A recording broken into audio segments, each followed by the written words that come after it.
नमस्कार दोस्तों, शिवपुराण में आपका बहुत बहुत स्वागत है। आज हम लोग पढ़ने वाले हैं शिवपुराण की श्री रुद्र संहिता के तृतीय खंड के 15वें अध्याय को, तारकासुर का जन्म व उसका तप। तो चलिए शुरू करते हैं। ब्रह्मा जी बोले, हे मुनि श्रेष्ठ नारद, कुछ समय बाद व्रजांग की पत्नी गर्भवती हो गई। समय पूर्ण होने पर उसकी पत्नी ने एक पुत्र को जन्म दिया। वह बालक बहुत लंबा चौड़ा था, उसका शरीर बहुत अधिक विशाल था। वह अत्यंत शक्तिशाली और पराक्रमी था। उसके जन्म के समय सारे संसार में कोहराम मच गया। चारों ओर उपद्रव होने लगे। आकाश में भयानक बिजलियां चमकने लगी तथा चारों दिशाओं में भयंकर गर्जनाएं होने लगी। धरती पर भूकंप आ गया, पहाड़ कांपने लगे, नदी सरोवर का जल जोर जोर से उछलने लगा, चारों ओर आंधियां चलने लगी। सूर्य को राहु ने निगल लिया और चारों ओर अंधकार छा गया। उसके जन्म के समय के ऐसे अशुभ लक्षणों को देखते हुए कश्यप मुनि ने उसका नाम तारक रखा। तारक का जन्म हो जाने पर व्रजांग के घर ही उसका लालन पालन होने लगा। थोड़े ही समय में तारक का शरीर और बड़ा हो गया। वह पर्वत के समान विशाल और विकराल होता जा रहा था। कुछ समय पश्चात तारक ने अपनी माता और पिता व्रजांग से तपस्या करने की आज्ञा मांगी। तब उसके माता पिता ने प्रसन्नतापूर्वक उसको आज्ञा प्रदान कर दी। साथ ही उसकी माता ने उसे यह आदेश दिया कि वह देवताओं को अवश्य जीते और उन पर अपना आधिपत्य कर स्वर्ग पर अधिकार कर ले। अपनी माता की आज्ञा पाकर व्रजांग का पुत्र तारक तपस्या करने के लिए मधुवन चला गया। वहां तारक ने मुझे प्रसन्न करने के लिए कठोर तप करना आरंभ कर दिया।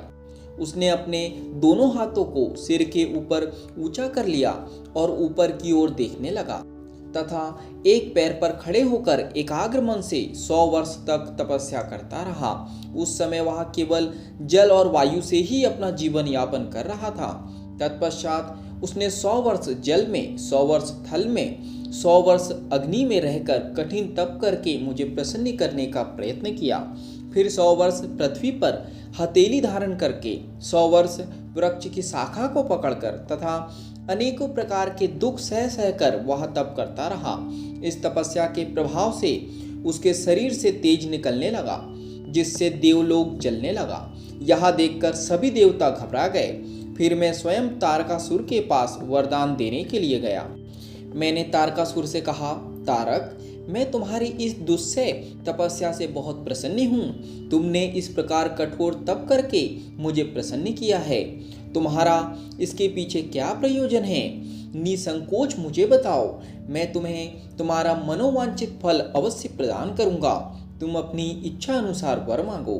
ब्रह्मा जी के इन वचनों को सुनकर तारकासुर उनकी स्तुति करने लगा।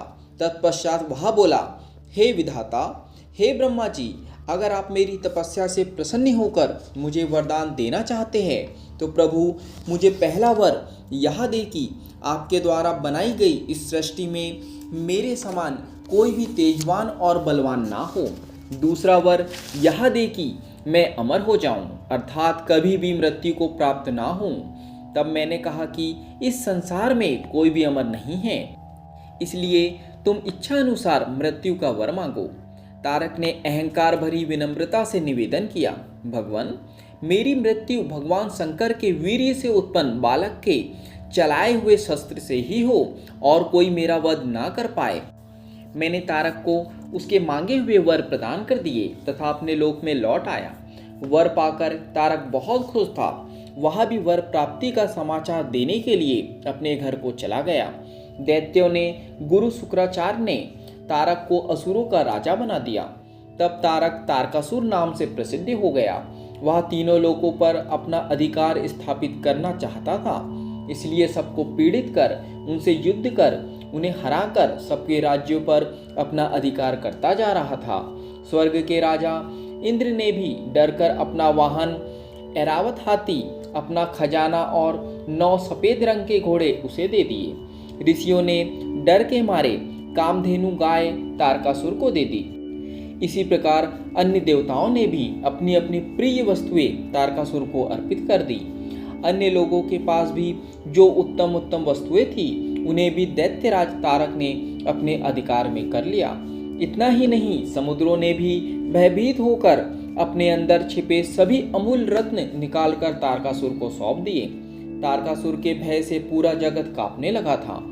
उसका आतंक दिनों दिन बढ़ता ही जा रहा था। पृथ्वी, सूर्य, चंद्रमा, वायु, अग्नि सभी तारकासुर के डर के कारण अपने सभी कार्य सुचारू रूप से कर रहे थे।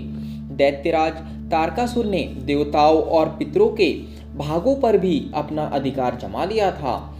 उसने इंद्र को युद्ध में हराकर स्वर्ग का सिंहासन भी हासिल कर लिया था। उसने स्वर्ग के सभी देवताओं को वहां से निष्कासित कर दिया, जो अपनी प्राण रक्षा के लिए इधर उधर भटक रहे थे। यहाँ पर शिवपुराण की श्री रुद्र संहिता के तृतीय खंड के 15वें अध्याय का समापन होता है।